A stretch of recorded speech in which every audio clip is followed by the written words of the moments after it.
부활이 없다는 사두개인들이 그날 예수께 와서 물어 이르되 선생님이여 모세가 일렀으되 만일 사람이 자식이 없이 죽으면 그 동생이 그 아내에게 장가들어 형을 위하여 상속자를 세울지니라 하였나이다.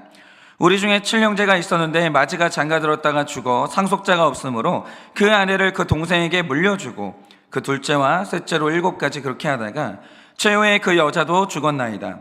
그런즉 그들이 다 그를 취하였으니 부활 때 7 중에 누구의 아내가 되리이까? 예수께서 대답하여 이르시되 너희가 성경도 하나님의 능력도 알지 못하는 거로 오해하였도다. 부활 때에는 장가도 아니가고 시집도 아니가고 하늘에 있는 천사들과 같으니라. 죽은 자의 부활을 논할진대 하나님이 너희에게 말씀하신 바 나는 아브라함의 하나님이요 이삭의 하나님이요 야곱의 하나님이로라 하신 것을 읽어보지 못하였느냐? 하나님은 죽은 자의 하나님이 아니요 살아있는 자의 하나님이시니라 하시니. 다 같이 읽겠습니다. 무리가 듣고 그의 가르치심에 놀라더라. 아멘. 기도하겠습니다. 주님, 이 아침에 하나님께서 오늘도 우리에게 하시는 그 말씀을 듣습니다. 하나님, 우리가 어떻게 하나님의 뜻을 다 알겠습니까? 그런데 우리는 마치 내가 하나님의 뜻을 다 알 수 있고 내가 하나님을 판단할 수 있는 자리에 있다는 듯이 그렇게 하나님을 판단하고 말씀을 판단합니다. 주님, 오늘도 주님이 주시는 이 말씀을 온전히 받고자 하오니 겸손케 하여 주시고 오늘 이 아침에 예수를 죽이는 자가 아니라 예수와 함께 십자가에 못 박히는 우리가 될 수 있도록 은혜를 허락하여 주시옵소서. 믿사오며 살아계신 예수님 이름 받들어 기도드립니다. 아멘.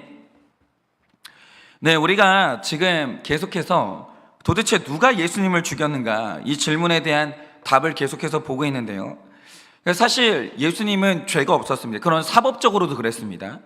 그러니까 빌라도가 예수님을 사형에 처할 때 굉장히 갈등했던 이유가 뭐냐면 로마가 굉장히 엄격한 법치 사회였거든요. 그러니까 미개한 사회가 아니었어요. 그러니까 미개한 바바리안들은 그 당시에 있었고, 그러니까 이 당시에 로마는 사회, 문화, 경제 이 모든 게 현대와 거의 흡사했기 때문에 법이 굉장히 엄격했습니다. 그래서 빌라도가 예수님을 죽일 때 굉장히 스트레스를 받았던 이유가 뭐냐면 예수가 죄가 없었기 때문이에요. 그러니까 빌라도가 성경에도 나와 있지만 도대체 이 사람이 무슨 죄를 지었냐? 왜 죽이려고 하냐? 여러분, 이렇게 분명히 말했을 정도로 예수님은 사법적으로도 죄가 없었습니다. 그런데 죄가 없는 사람이 이 사형제도라는 그 공식적인 제도로 죽어갈 때 당시에 엄격한 법이 있었기 때문에 그냥 죽는 건 안 돼요.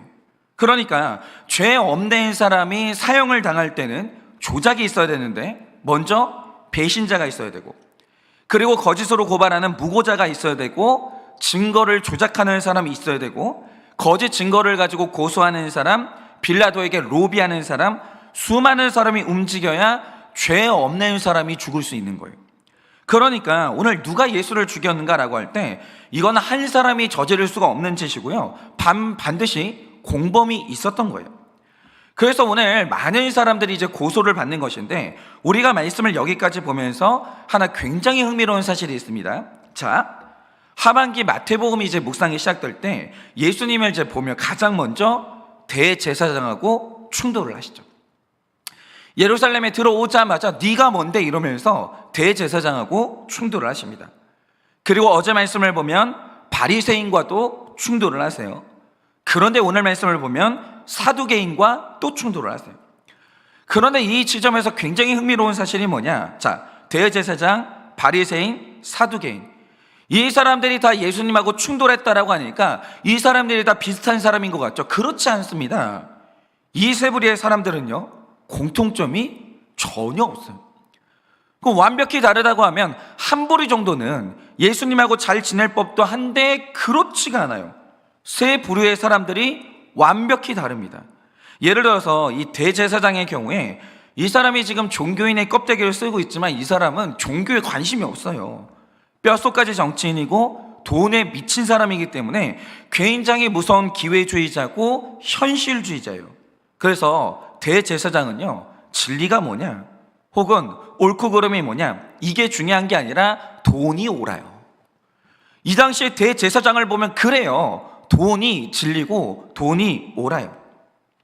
이 사람은 기회주의자이기 때문에 이 사람이 늘 촉각을 곤두세우는 게 뭐냐, 대세가 누구냐, 이것만 중요한 사람이에요. 자, 이게 대제사장이고, 그럼 바리새인은 누구냐? 이 바리새인은 대제사장과 완전히 대척점에 정반대에 있는 사람이에요. 그러니까 그네의 시소를 보면 여러분들이 떠올리실 텐데, 대제사장이 올라가잖아요, 바리새인은 내려가요. 바리새인이 올라가잖아요, 대제사장은 내려가요. 만날 수가 없는 사람들이요, 만날 수가 없는 사람들, 완전히 반대예요. 그러니까 이 바리새인은요, 완벽히 경건주의자들인데, 우리가 사는 이 땅은 잠시 있다가 떠날 곳이기 때문에 땅을 즐기면 안 된다는 거예요. 땅에 있는 것을 욕심 가져서도 안 되고, 그저 생존에 필요한 만큼만 취하고 나머지 시간은 내 영을 위해서 날마다 말씀 보고 기도하고 죄를 지었으면 금식하고 이것만 하면서 살아야 된다, 이렇게 외쳤던 사람들이 바리새인들이에요. 그런데 여러분, 사람마다 날마다 기도하고 날마다 말씀만 보고 날마다 금식하면 죽어가는 사람은 누가 치료해요? 아니, 의사는 누가 될 거예요? 아니, 농사는 누가 지을 거고 소는 누가 키워요? 그런데 이런 거는 아예 바리새인들이 생각 자체를 안 하는 거예요. 그냥 이 땅에 있는 모든 것을 부인하면서 하늘에 그냥 둥둥 떠다니는 존재, 경제 활동도 안 하고 뭣도 안 하고 하늘에 둥둥 떠다니는 존재, 현실 감각이 1도 없는 사람들, 이게 바로 바리새인들이었어요. 그러니까 바리새인들은 늘 하늘에 떠 있고 대제사장은 이 땅에 붙어만 사니까 이들이 절대로 만날 일이 없고 만나기만 하면 엄청나게 싸웠습니다. 그러면 오늘 말씀에 나오는 사두개인은 또 어떤 사람들이냐? 이 사람들은 완벽한 이성주의자 혹은 논리적인 사고에 갇힌 사람들인데, 물론 이 사람들도 모세오경을 봅니다. 보는데 진리로 보는 게 아니라 초자연적으로 보는 게 아니라 완벽하게 학문으로만 보는 거예요. 그리고 이 사람들이요, 이성으로 검증되지 않은 초자연적인 것, 영적인 것들에 대해서 전부 부인하는 거예요. 예를 들어서 천사가 있냐? 없어요. 왜냐? 본 적이 없으니까. 아니, 이렇게 오감으로 본 적이 없는데 무슨 천사가 있냐 이거예요. 없다는 거예요. 부활이 있냐? 기적이 있냐? 없다는 거예요. 과학적으로 검증이 불가능하고 이성적으로 말이 안 되니까 도무지 믿지를 못하는 거예요. 그러니까 오늘 말씀을 좀 보세요. 사두개인이 부활이라는 존재를 가지고 와가지고 예수님을 공격을 하는데, 이들의 주장이 뭐냐? 부활은 말이 안 되고 논리적으로 맞지도 않는다라는 거예요. 그러면 그 이유가 뭐냐? 이것도 완전히 현실 세계의 논리에 기초한 사고인데, 말하자면 이렇습니다. 여러분 한번 들어보세요. 이 성경 안에는 계대 결혼이라는 결혼법이 있거든요. 그러니까 이게 뭐냐? 자, 어떤 집에 이제 형제들이 있는데 첫째 형이 결혼했는데 죽었어요. 아이를 낳지 못하고 죽어버린 거예요. 이게 그 집의 여자한테는 재앙이었어요. 왜냐? 이런 일이 일어났을 때 이방인의 법이 뭐냐면, 형이 남긴 재산을 그 집의 형제들이 싹 다 긁어갑니다. 그리고 나서 남겨진 미망인은 거지가 돼가지고 버려지는 거예요. 이 여자는 그냥 소모품 이상도 이하도 아니에요. 그런데 이때 유대인들의 법이 뭐냐? 남겨진 형제 중에 한 명이 미망인과 잠자리를 하고 자손을 낳도록 도와줘요. 그런데 만약 이 미망인의 집에 계대 결혼을 통해서 아들이 태어난다, 그럼 그 아이는 잠자리를 했던 동생의 아이가 아니라 죽은 형의 자녀가 되는 거예요. 그런데 이 집에 이 아들이 태어났다, 그러면 이 집의 재산을 빼앗기지 않아도 되는 거예요. 재산을 지킬 수가 있는 거예요. 그러니까 죽은 형의 재산을 태어난 아이와 미망인이 그대로 물려받게 됩니다. 그리고 그 집의 가장이 죽었음에도 불구하고 그 집의 대는 계속 이어지게 되는 거예요. 그러니까 보세요. 당시에 일반적인 상식이 뭐냐면, 형이 죽었다, 나머지 형제들은 땡큐예요. 너무 좋아요. 왜냐? 여자는 그 집의 재산을 지킬 힘이 없기 때문에 형제들이 다 가져갈 수 있거든요. 그러니까 형이 죽으면 우리 재산이 불어나는 거예요. 너무 좋죠. 그리고 이렇게 되면 가장이 죽은 그 집은 그 죽음과 동시에 멸문을 당하게 됩니다. 끝나는 거예요. 그런데 이스라엘은 계대 결혼의 이 제도가 있으니까 그 집의 가장이 죽어도 절망이 아니고 죽음이 끝이 아니에요. 이 집이 다시 살아날 이 기회가 있는 거예요. 기회가 다시 살아날 소망이 있는 거죠. 여러분, 이스라엘의 법은요, 언제나 소망이 있어요. 고아에게도 소망이 있고 과부에게도 소망이 있고 가난한 자에게도 소망이 있고 소망이 있는 나라라는 거죠. 그런데 더 중요한 게 뭐냐? 이 이타적인 계대 결혼 이 제도를 통해서 룻과 보아스가 결혼을 했어요. 그런데 바로 이 결혼을 통해서 우리 구원자가 되신 예수님이 이 땅에 오신 거예요. 그러니 이 계대 결혼이 구속사적으로 얼마나 중요하냐 이거죠. 정말 이거는 이 우리 구원을 지키는 너무 중요한 법이에요. 그런데 이 사두개인들이 부활이 안 믿어지니까 바로 이 계대 결혼을 모욕하면서 부활을 비난하는 거예요. 그러니까 24절부터 30절에 하는 말이 뭡니까? 어떤 여자가 있는데 7 남자와 계대 결혼 이 제도를 통해서 전부 결혼했다라는 거예요. 그러면 이 여자는 사실적으로 남편이 7명이 되는데, 자, 부활의 날, 그러면 이 여자와 7명 결혼했던 남자들이 다 같이 부활할 건 아닙니까? 그러면 한 명의 아내에게 7명의 남편이 생기는 것인데, 참 유대인들은 웃기게도요, 일부 다처제는 합법이에요. 남자 한 명에 여러 아내가 있는 거, 이거 합법이에요. 그런데 일처다부제, 한 명의 여자에게 여러 남자가 있는 거, 이거 세상에서 제일 더러운 간음이라고 봤어요. 그러니까 우리는 지금 계대 결혼이 합법인데 부활의 날에 이런 일이 생긴다라고 하죠. 한 여자에게 결혼했던 여러 남편이 생기는 거예요. 그게 맞습니까? 이게 말이 됩니까? 부활이 말이 돼요? 이런 식으로 예수님을 모욕하는 거예요. 그런데 여기에 대한 예수님의 대답이 뭡니까? 너희가 성경을 모르는구나. 하나님을 모르는구나. 무릇 결혼해서 대를 잇는 이유가 뭐니? 우리가 영원히 살 수 없기 때문에 이 땅에서만 주어진 생명 보존의 법인 것이야. 우리는 죽으니까. 결혼을 해서 자손을 낳아야 생명의 대가 이어질 것 아니니, 그런데 천국은 영원히 사는 곳이야. 이렇게 말씀하시는 거예요. 그곳은 영원히 살기 때문에 시집가거나 장가갈 이유가 없단다. 그리고 나서 오늘 말씀에 나오는 말이 뭐예요? 나는 아브라함의 하나님, 이삭의 하나님, 야곱의 하나님이라고 하는데, 이 말이 문법적으로 보면 굉장히 신비해요. 이게 에고 에이미, 나는 무엇이다 라는 하나님의 자기소개 이 방식이거든요. 그런데 이 에고 에이미, 나는 무엇이다 라고 할 때 이거 완벽히 형제형이에요. 그러니까 예를 들어서 오늘 말씀에 나는 아브라함의 하나님이다 라고 할 때 이 말 뜻이 뭐냐? 아브라함이 현재 살아있는 사람이라는 것을 전제에 두고 이 말씀을 하시는 거예요. 아브라함이 몇 년 전 사람이에요 도대체. 2000년, 3000년 전의 사람이거든요. 그런데 오늘 하나님이 말씀하시는 게 뭐냐? 나는 현재 살아있는 아브라함의 하나님 에고 에임이, 이렇게 말하는 거예요. 그럼 이 말 뜻이 뭐냐? 아브라함이 천국에 갔잖아요. 안 죽는다는 거예요. 천국에는 죽음이 없어요. 근데 무슨 계대 결혼이 어디에 있어요? 천국에 가는 즉시 결혼 제도는 없어지는 거예요. 결혼 제도는요, 우리가 죽기 때문에 이 땅에 세워진 법이지 천국에는 없어요. 우리는 그 땅에서 죽지 않고 영원히 살아가기 때문에 거기에는 형제 자매가 있는 거지 남편과 아내라는 제도가 필요가 없다라는 거죠. 그런데 사두개인들은 완전히 이성에 치우쳐 있으니까 그 한계를 못 넘어가는 거예요. 그러니 부활도 안 믿어지고 영생도 안 믿어지고 천국도 안 믿어지니까 이런 식으로 계대 결혼 제도를 이게 모욕하고 이런 말을 하는 겁니다. 그러니까 여러분이 보세요.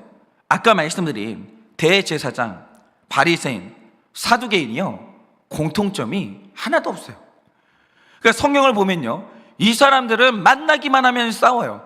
그러니까 예수님을 앞에 두고도요, 부활 논쟁이 딱 벌어지니까 이 부활 제도를 가지고 또 싸우는 거예요. 또 싸워. 이 맨날 싸워요. 만날 수가 없으니까. 그래서 사이가 굉장히 안 좋았는데, 놀랍게도 이렇게 완전히 다른 이들에게 공통점이 발견된 거예요. 그게 뭐냐? 이들이 똑같이 예수님을 죽이고 싶은 거예요. 여기에서 공통점을 발견한 거예요. 그러니까 성경을 보면 이게 신기해요. 이 세 부류의 사람들은요, 만나기만 하면 싸웠거든요. 상종을 안 했어요. 그런데 예수님을 죽이는 날 셋이 드디어 하나가 돼요. 그러면 전혀 달라 보이는 이들에게 근본적인 공통점이 하나 있다는 뜻인데, 그게 뭐냐라는 거죠. 바로 그게 답이 나오는데, 자, 이 세 부류의 사람들은 완전히 달라요. 다른데 이들의 공통점이 뭐냐? 셋 다 자기 방향으로 완전히 치우쳐 있었다라는 거예요. 대제사장은 완전히 현실에 치우쳐 있고, 바리새인은 완전히 영적인 세계에만 심취해 있고, 사두개인은 나 자신에게 심취해 있는데 나의 옳고 그름에 완전히 치우쳐 있는 거예요. 그런데 여기서 중요한 사실이 뭐냐? 치우친 사람은 반드시 예수를 죽여요. 그 증거가 뭐냐? 여러분, 이단이 뭡니까? 성경을 모르는 게 이단이 아니에요. 이단의 본질이 뭐냐? JMS처럼 성경 안에서 선악과 사건 여기에 딱 꽂히는 게 이단이에요. 완전히 치우치는 거죠. 신천지는 뭡니까? 요한계시록과 14만 4천에 완전히 꽂혀가지고 요한계시록만 파는 애들이 그게 바로 신천지예요. 그러니까 이단은 전형적으로 예수님을 다 죽여요. 이단은요, 십자가에 달리신 예수님이 실패한 메시아라고 봅니다. 그리고 내가 진짜 메시아라고 말하는데 이들이 이렇게 예수님 죽이는 이유가 뭐냐? 치우쳐서 그래요. 물질에 치우치든지 영적인 세계에만 치우치든지 완전히 어느 한쪽에 치우치잖아요. 그럼 예수님을 죽이는 거예요. 그런데 이도 싫고 저도 싫고 이성과 논리에만 치우치면 그게 바로 무신론이거든요. 그러니까 내 생각, 내 이성, 내 옳고 그름 여기에 빠지는 사람도 결국 예수님을 죽일 수밖에 없는 거예요. 여러분, 그리고 우리의 삶도 보세요. 이 1960년대에 천문학자들이 생각하길 이 금성과 화성은요, 크기도 지구와 비슷하고 중력도 비슷하기 때문에 그곳에는 분명히 생명이 살 거다, 이런 걸 믿었거든요. 그리고 지금 여러분들이 이제 그 인터넷을 쳐서 보시면 금성은 위치적으로 볼 때 이 태양하고 위치가 우리랑 굉장히 비슷합니다. 그래서 사람들이 생각한 게 뭐냐? 아주 조금 가까우니까, 우리보다 태양이 아주 조금 가까우니까 이 금성의 표면 온도가 지금 우리보다 약 5도 정도만 높을 거다, 이렇게 생각했어요. 그러니까 지금 지구의 표면 온도가 15도거든요. 그러니까 우리가 너무 쾌적하게 살고 있는 거예요. 물이 얼지도 않고 증발하지도 않고 너무나 쾌적한 가운데서 우리가 생명을 지키고 살고 있거든요. 그런데 금성은 이거보다 한 5도 정도 높겠지, 이렇게 생각했어요. 왜냐하면 태양하고 거리가 우리랑 거의 비슷하니까 한 이 정도 생각을 했다라는 거죠. 그런데 탐사를 해봤어요. 놀라운 게 뭐냐? 거리는 얼마 안 떨어져 있거든요. 금성의 표면 온도가 무려 460도까지 치솟아 올라버리는 거예요. 이 균형이에요. 이 균형이라는 것은 아주 절묘한 것인데, 균형이 깨지면, 약간 깨지면 그냥 이제 약간의 변화가 일어나는 게 아니라 생명이 전멸을 하는 거예요. 아주 약간의 그 밸런스가 깨지는 거, 이게 엄청난 변화를 몰고 온다는 거죠. 그러니까 우리가 치우친다는 것, 이거를 별거 아닌 것, 이렇게 생각하는데, 생명은요, 잘 들으세요, 완벽한 균형이 이루어져야 존재하는 게 생명이에요. 균형은요, 완벽이에요. 이 완벽이라는 균형이 딱 깨져버리잖아요. 그때부터 생명이 싹 다 멸절을 하는 거예요. 죽는 거죠. 치우치는 순간 생명은 사라지는 거예요. 그런데 영적인 생명이 이와 같다라는 거죠. 여러분, 잘 들어주세요. 진리라는 것은 균형 안에만 존재하는 거예요. 그런데 우리가 한쪽으로 치우치는 순간 진리는 깨져버리는 거예요. 여러분, 오늘 말씀을 보세요. 이 대제사장, 바리새인, 사두개인 이 셋이 완전히 치우쳤어요. 그러니까 일어나는 일이 뭐냐? 셋 다 예수님을 죽이는 일에 하나가 되는 거예요. 여러분, 균형이 뭐예요? 균형은 마태복음이 아니에요. 균형은 마가복음이 아니에요. 누가 요한복음이 아니에요. 균형은 뭐냐? 성경 66권이 균형이에요. 여러분이 성경 말씀 66권을 올바로 다 우리가 받아들이지 않으면 여기서 균형이 완전히 깨져버리는 거예요. 요한계시록만 중요해요? 창세기는 안 중요해요? 여러분, 레위기는 안 중요합니까? 재미있는 뭐 선지서만 중요해요? 그게 아니라는 거예요. 여러분, 균형은 66권 전체예요. 이게 균형이라는 거죠. 이거 깨지잖아요. 여기서 이단이 나오는 거예요. 그러면 이제 중요한 건 이거죠. 어떻게 하면 우리가 균형을 얻을 수 있는 것인가? 우리가 다 100% 죄인이기 때문에 애초에 이 완벽한 균형을 잡고 가는 사람은 아무도 없어요. 우리 다 이제 치우치져 살면서. 그러면 죄인에게 균형이라는 것은 뭐냐? 예를 들어서 우리가 자전거를 타면 왼쪽으로 기울어질 때가 있거든요. 그게 사람이에요. 사람은요, 완벽한 원을 그리지 못해요. 인간은 원래부터 균형이 없기 때문에 칠판에다 원을 그리잖아요. 어딘가 찌그러져 있어요. 사람은 다 그래요. 자전거를 타보세요. 똑바로 가고 싶죠? 똑바로 갈 수 있는 사람 누가 있어요? 다 치우치죠. 그래서 우리가 이제 살다 보면 어쩔 수 없이 왼쪽으로 치우칠 때가 있는데, 그럼 치우칠 때 그걸 알고 오른쪽으로 꺾는 거, 이게 균형이고, 오른쪽으로 기울어졌다? 그러면 그걸 인정하고 오른쪽으로 왼쪽으로 꺾는 그 움직임, 이 무브먼트, 이거 자체가 균형이라는 거죠. 그러니까 이런 거죠. 사람은 치우치게 마련인데 치우친 것도 모르고 그래서 꺾는 움직임이 없다. 이거 자체가 이미 균형이 깨진 거예요. 인간이 살면서 변화가 없다, 돌이킴이 없다, 회개가 없다, 균형 자체가 없다, 그 뜻이에요. 그런데 사람이 살면서 움직임이 있어요. 변화가 있어요. 회개가 있습니다. 그 자체가 이 사람은 균형 잡혔다, 그 뜻인 거예요. 마찬가지로 우리가 날마다 말씀 보는 이유가 뭐예요? 나의 치우침을 보는 거예요. 내가 얼마나 치우쳤는지 볼 수 있는 방법은 균형의 이 기준인 말씀밖에는 없는 거예요. 그러니까 말씀 안 보는 사람은요, 균형 못 잡아요. 내가 얼마나 치우쳤는지를 모르는데 어떻게 균형을 잡아요? 그럴 수가 없는 거죠. 그러니까 일단 말씀을 봐야 되고, 치우친 나를 봤으면 정반대의 방향으로 적용하는 거, 그게 바로 균형이라는 거죠. 예를 들어서 어떤 분은 기질상 언제나 설명이 앞뒤가 딱딱 맞아야 되고 논리가 완벽해야 받아들이는 분이 있어요. 좋죠. 여러분, 사람은요, 무논리보다 논리적인 게 훨씬 좋아요. 정말 좋습니다. 그런데 여러분, 논리만으로 하나님을 파악할 수 있냐 이거예요. 여러분, 논리적이었으면 십자가 질 수 있습니까? 못 져요. 원래 있잖아요, 예수님보다 논리로 따지면 베드로가 맞는 거예요. 아니, 예수님이 죽으시고 우리는 어떻게 구원받습니까?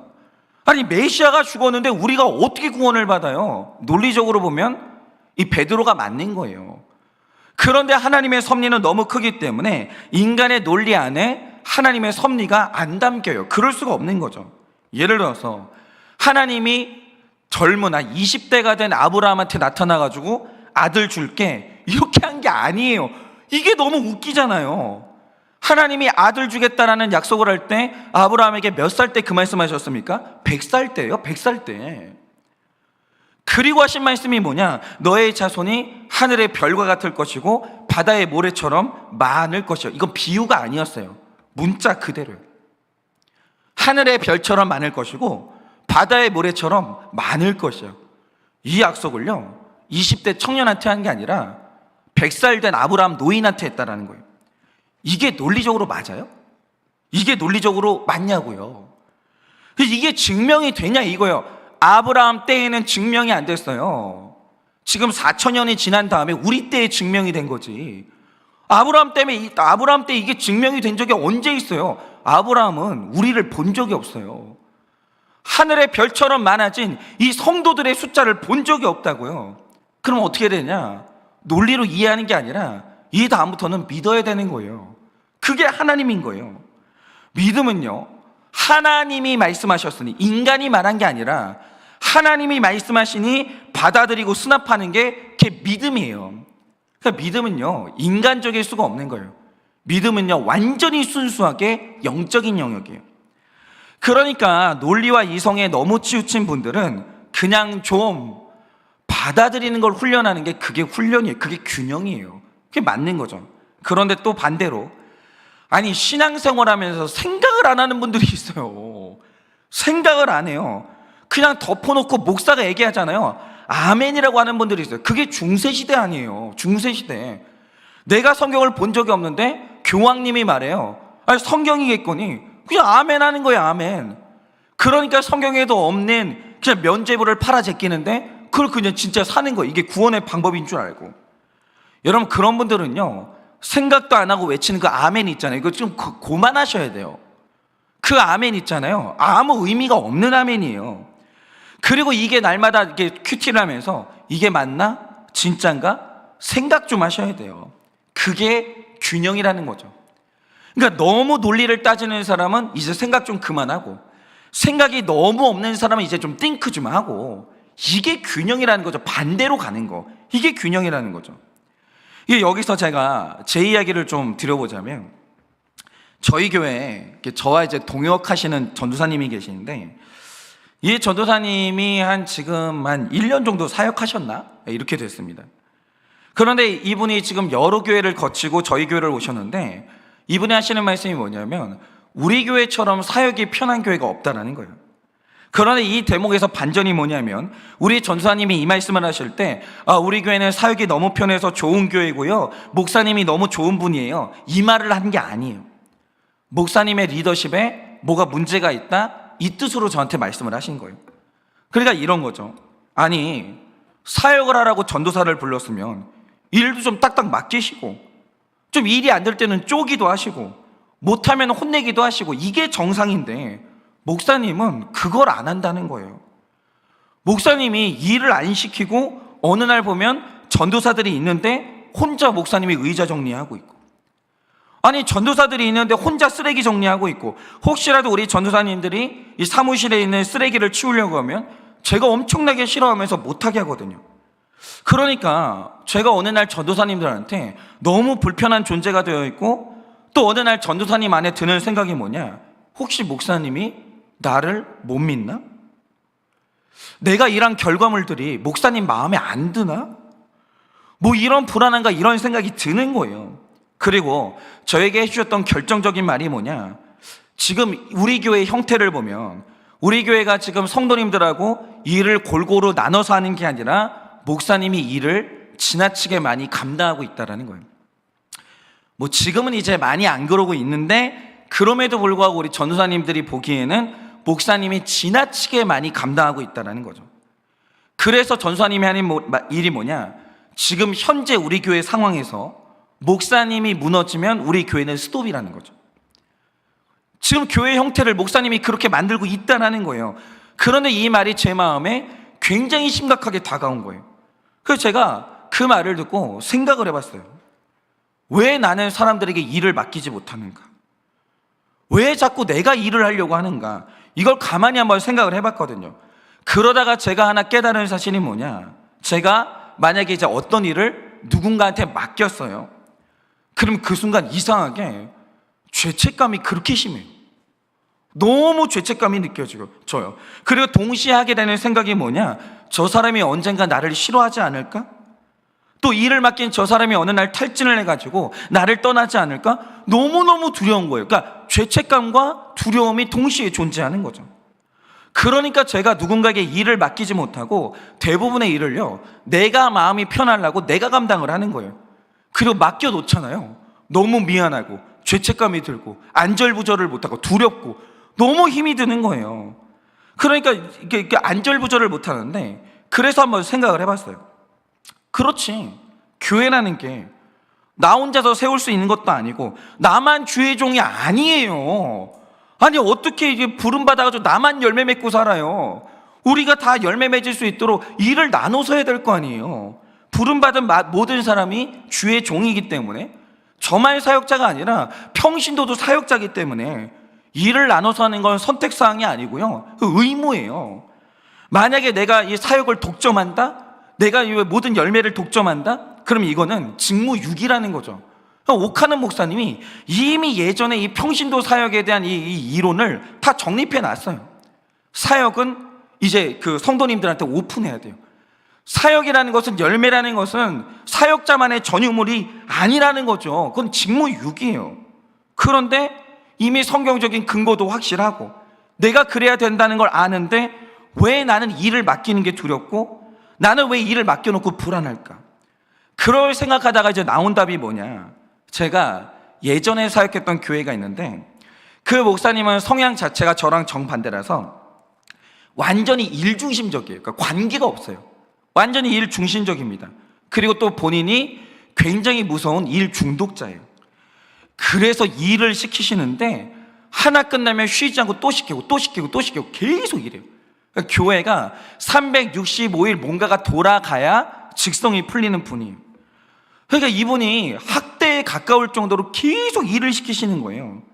그러나 이런 목사님 밑에 있더라도 제가 조금 지혜롭게 조절하면서 나 자신을 알아서 보호하든가, 또 목사님이 조절하실 수 있도록 지혜롭게 건의를 해야 되는데, 제가 또 인정 중독이 있잖아요.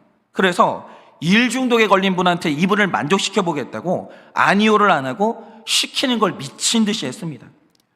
그런데 이제 죽도록 일을 하고 이제는 좀 칭찬을 받겠지, 만족하셨을까 하고 목사님을 쳐다보잖아요.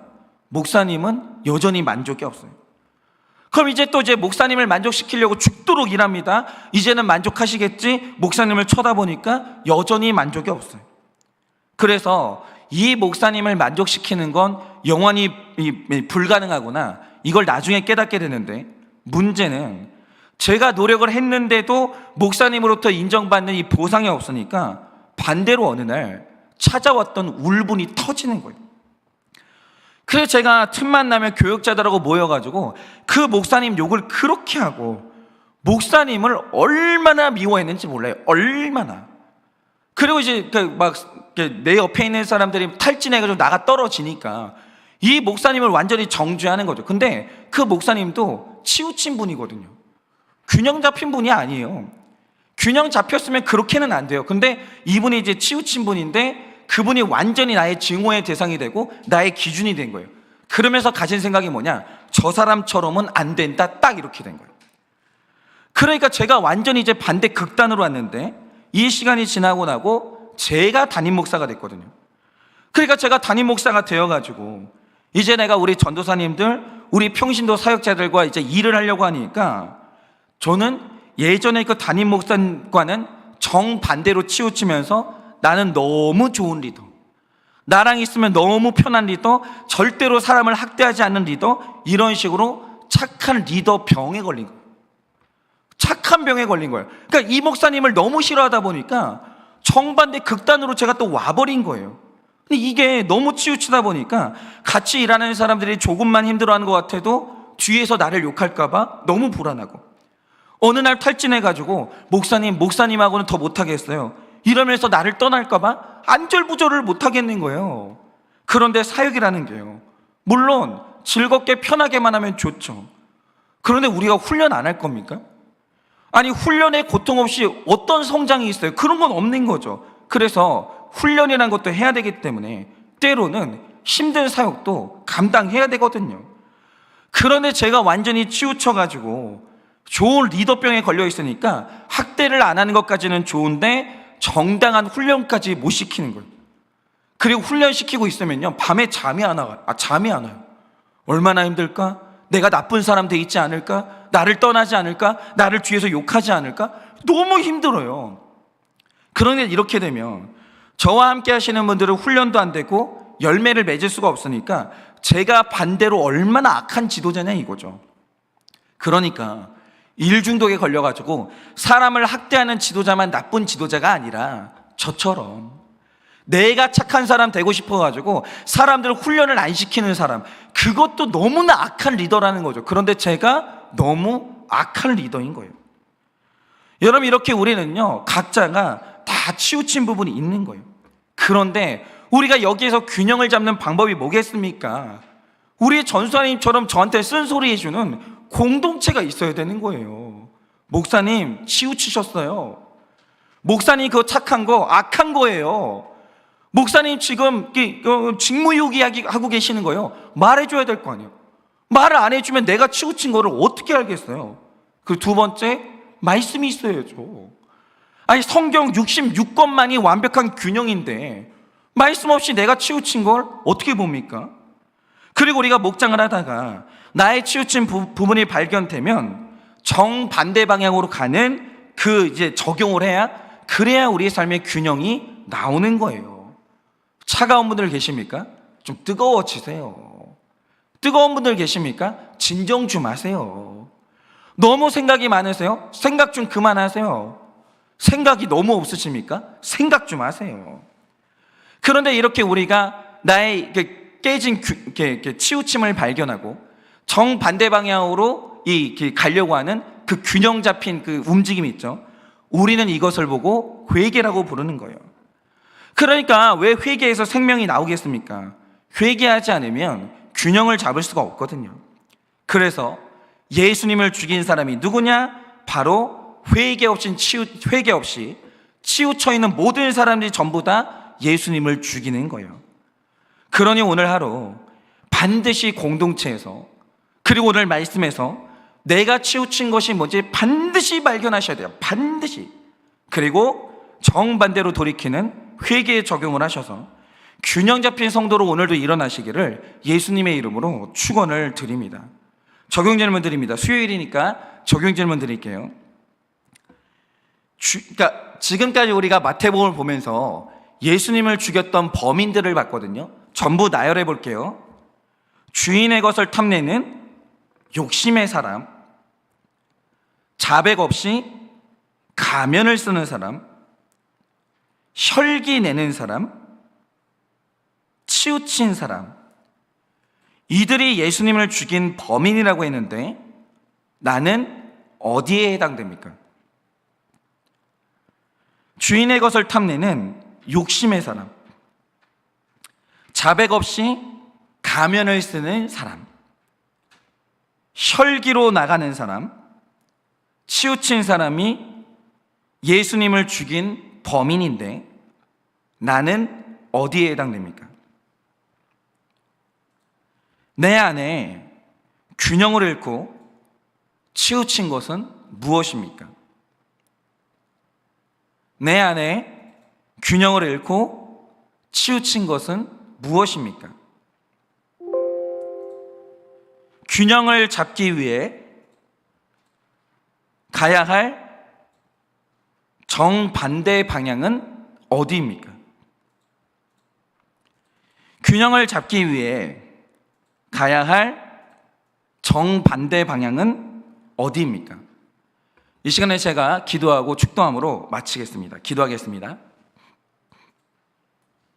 주님, 오늘 말씀을 보니 치우친 사람들이 예수님을 죽입니다. 균형을 잃어버린 사람들이 예수님을 죽입니다. 그런데 주님, 제가 치우친 사람입니다. 저는 일 중독에 걸린 사람들을 비난하면서 이제 나는 또 착한 사람이 되고자 하는 이 착한 병에 걸려서 누군가를 훈련시키지도 못하고 사역을 나눠서 하지도 못하는 또 다른 치우침으로 예수님을 죽이고 있던 죄인이 바로 저입니다. 예수님이 가장 좋은 분인데 내가 자꾸 사람들 앞에 좋은 사람으로 나타나려고 하니까 내가 바로 예수님의 자리를 빼앗는 악한 사람이 바로 저입니다. 주님, 오늘 주님께 간절히 기도하오니 우리 모두가 다 이 치우친 부분들이 있는데 주님, 말씀을 보고 공동체에서 쓴소리를 잘 들어 이 치우침에서 반드시 벗어나게 하여 주시고 그래서 균형 잡힌 사람으로 예수님과 함께 더불어 나도 살고 남도 살리는 인생 살 수 있도록 주님이 은혜를 허락하여 주시옵소서. 지금은 우리 주 예수 그리스도의 은혜와 하나님 아버지의 그 크신 사랑과 성령님의 위로하시고 교통하여 주시는 그 역사하심이 오늘도 말씀과 공동체를 통해 나의 치우친 부분을 발견하고 회개를 통해 균형을 잡기를 원하는, 그래서 생명을 살리기를 원하는 사랑하는 우리 모든 성도님들의 머리 위에 지금으로부터 영원 무궁토록 함께 있을지어다. 아멘.